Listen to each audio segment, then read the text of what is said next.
The Lifestyle Show, presented by Selina MacKenzie.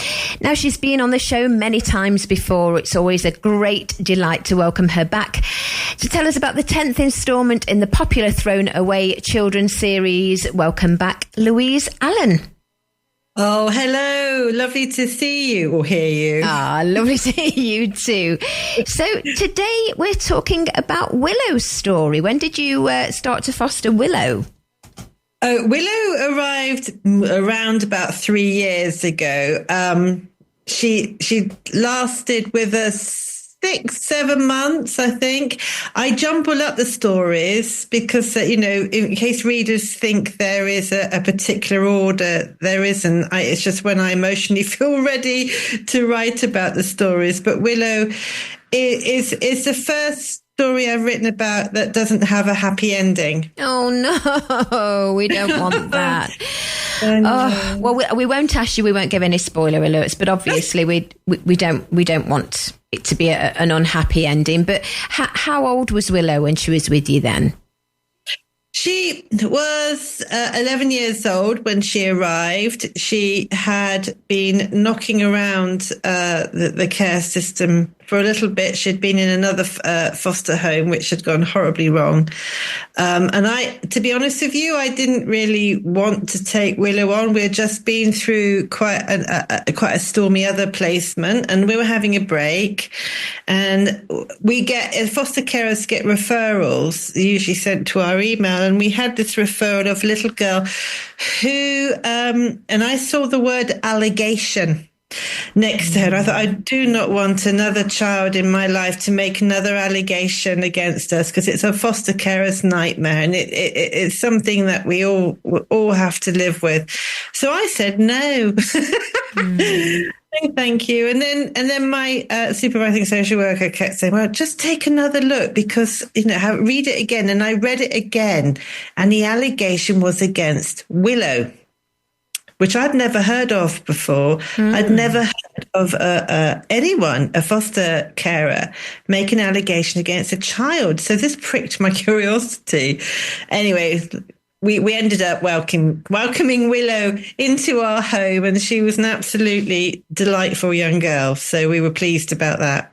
And did you find out what the allegations against her were? Yeah, we did later on. And with children, when they disclose information, it's always quite shocking. Willow had been serially abused by a group of paedophiles, which I won't tell the story of too much because it goes on everywhere, sadly. But she had her father had learning issues, and like a lot of single parents who are looking after children with learning issues, the parents have got learning issues, they become really easy targets for predatory groups and individuals. And a lot of the children in the care system that I know who live with parents who usually are single, so there's no one to protect them with learning problems, the children, the men want access to their children. And Willow was no different. And then when she was rescued out of that situation, she ended up in a foster placement, who were running an organisation that wanted to protect their reputation. So when she disclosed to them about the sexual abuse, which is big stuff to do, and it really massive for a child to disclose because they're terrified. They then decided that they didn't want that in their lives, and they wanted her out their lives and out of their home as quickly as possible. So they said that she stole some jewellery and then got her out, which was horrible because she didn't. And did anybody do anything about the allegations she was making? They did in the end. I did. Oh, good. I'm so pleased about that. I pursued it. Well, I always do. I'm like a terrier with a rag when it comes to the welfare of children. They didn't. This whole sector completely blows my mind, because even though with all the research we have about children and what we all say out loud about children, people still don't believe children. Yeah, that's what worries me. I've interviewed so many people that have made these allegations and got their justice when they become an adult. But they've said, you know, we told mum, we told friends of the family, nobody believed us, and it must be awful. It's very lonely for them, and the damage is pretty much done. You see the trauma that children experience, and this was pretty horrendous sexual abuse by exploitative group of men that the police did actually find, and there were cells all over the country. But the damage is pretty much done. And when you are traumatized, that trauma has to go somewhere. And where it goes with children, particularly children who aren't heard or listened to or taken seriously, it goes to their immune system. Oh. So their immune system becomes weak, their digestive system becomes weak. So she was a very fragile child. And she was so brave to say, and I believed her instantly. I believed children instantly.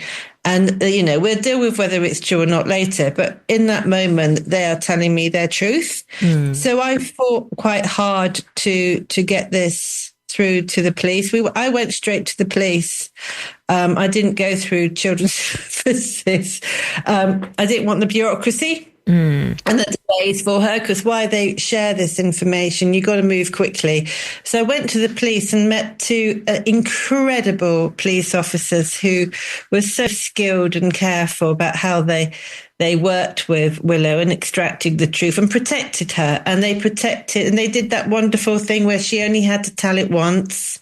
Right, she didn't have to keep telling the story. So that was good. And they were amazing because Willow, to our absolute astonishment, even though she'd had all this awful stuff happen to her, was an incredible gifted musician. Blimey. Incredible. All by ear. Really? Yes, because she lived in this strange life, in this strange setting and doing strange things. But she listened, she taught herself. She was given a harmonica, weirdly, as one of the prizes for the abuse. Abusers often treat children to presents. And she was given a harmonica, and she taught herself the blues through tuning into the radio.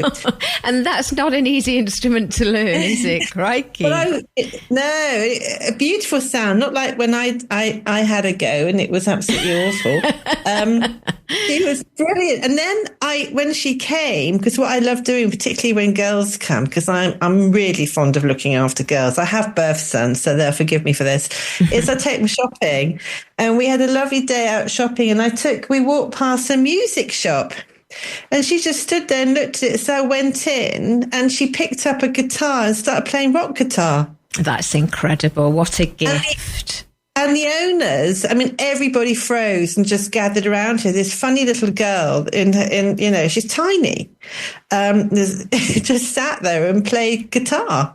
It was incredible. I've got here that it says when you first met Willow, she was a strange child dressed in outlandish clothes and refused a mobile phone, which is very unusual for children. Oh, I know. I wish it lasted. When she got, because that is foster carer or anyone that looks after children's nightmare is their mobile phone. And I can take my birth children's phone away, no trouble, even though they moan. But I can't take a foster child's phone away because it's not my property. Oh, right. So, okay.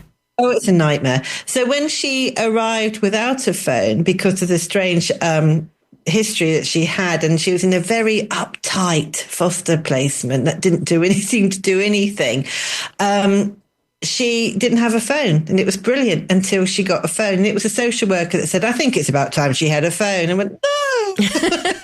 Uh-oh. Here comes trouble. So during the time that you had her, I mean, I honestly don't know how you managed to cope. You know, it's hard enough bringing up your own children without taking on extra. So I admire what you do.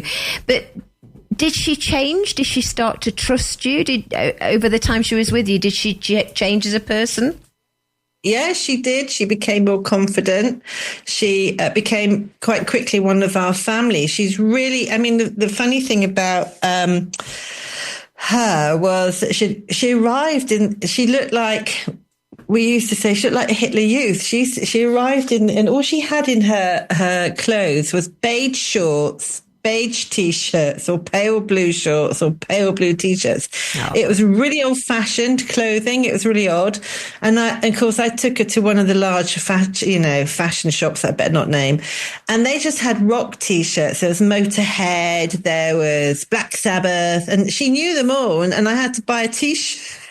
Oh, bless her. And she'd wear them as pajamas, night shirts, and she'd wear them all day. I had to get them surgically. The Motorhead one, I had to get several versions of because I'd had to surgically remove them from her. So she'd gone from this sort of like very tidy, extraordinary looking girl to being a rock chick. Bless her. And you know that the devil's horns that rock musicians do with their index finger and their little. We're all doing that to her every time we saw her. She absolutely loved it. So she listened to, Lloyd and I have an extensive music collection from when we were young. So I made her do the whole history from, Velvet Underground, Blondie, right up to Radiohead and kept going. So she just listened to music, which she loved. That was probably her outlet. It was, definitely. Yeah. We all need, don't we? We certainly do. We certainly do. So you mentioned going to the police and not going through the care system. Do you think over the years that you've been fostering, the care system's any better? No, the care system's absolutely dystopically broken. I mean, every day this week, I've seen new things in the paper saying how this new government's going to change it. It's got to change. It couldn't get any worse. Well, let's hope they're going to change it for the better. Fingers crossed. Now, I know you don't use real names, which is understandable, and we spoke to you last time about Sky's story. Do you know which your next one's going to be? Yes, it's Milo, a little boy we looked after. He's just gorgeous. And we became quite good friends with his grandfather at the end. So that was a nice story. Yeah. Yeah. And I know you've written a lot. You've even written a book to advise people how to adopt a child. Do you find it difficult to let them go, Louise? Sometimes no. Yeah, I can imagine. But most of the time, you get inside their heads and you feel their pain. And once they've started making the disclosures, you understand that everything that they are in that moment, which is some people might see as negative behavior or challenge, you totally get. And I have learned.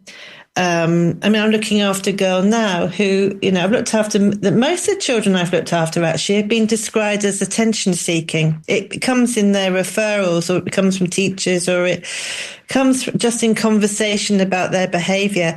And the one thing I have definitely learned, there is no such thing as an attention-seeking child. There is a child that just needs to be listened to. Exactly. I mean, that's crazy, isn't it? Considering what most of them have been through, they just want a little tiny bit of attention.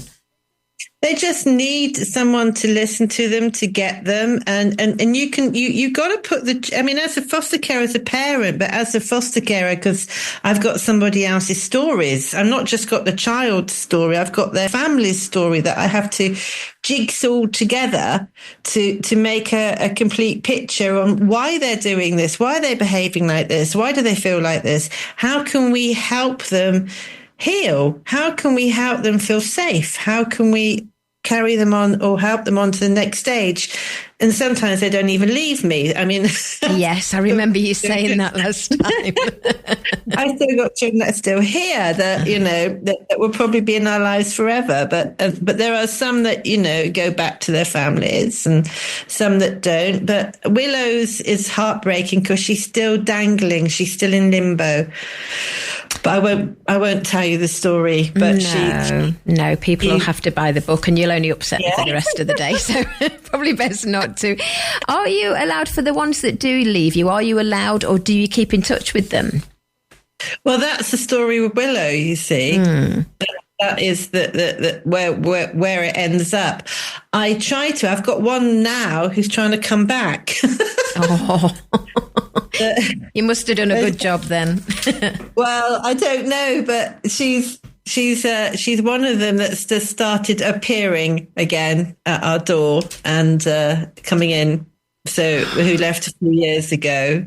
So a story, a child that I wrote about a few years ago, but she just started turning up. But how does that work, Louise? Because I mean, of course, you're not going to close the door on them, but are you allowed to do that? Do you have to go through legalities? Well, this is it, isn't it? This is why I don't know why I'm laughing. There are legalities, but the system is so broken, and social workers are so entrenched in just day-to-day crisis management. These sort of issues just sort of go to the edge. So I just tell her, because her original social workers moved on. She's had several since. So I just leave messages that she's been here, and I contact her mother to say she's here. And of course, that's good news because didn't have to think about her. But it's a weird one. They do sometimes come back. This one's trying hard to move back. Oh, well, I think you're doing an incredible job, and I look forward to hearing about Milo's story. Maybe in the new year we can chat again. Oh, that'd be great. Yeah, Milo will, he'll make you cry. Oh, they all do. That's the problem. They all do, I know. Well, as always, we're selling this latest book on our website, TRE.radio. It's called Willow's Story, and it's by Louise Allen, who we're chatting to now. Louise, just remind us of your website so people can find out more about you. Yeah, it's just louise-allen.com. Great stuff. I know it's quite early, but I probably won't speak to you this side of Christmas, so have a good one. Oh, thank you so much. And you, and take care. You too, Louise. Bye-bye for now. Bye. Take care. Bye.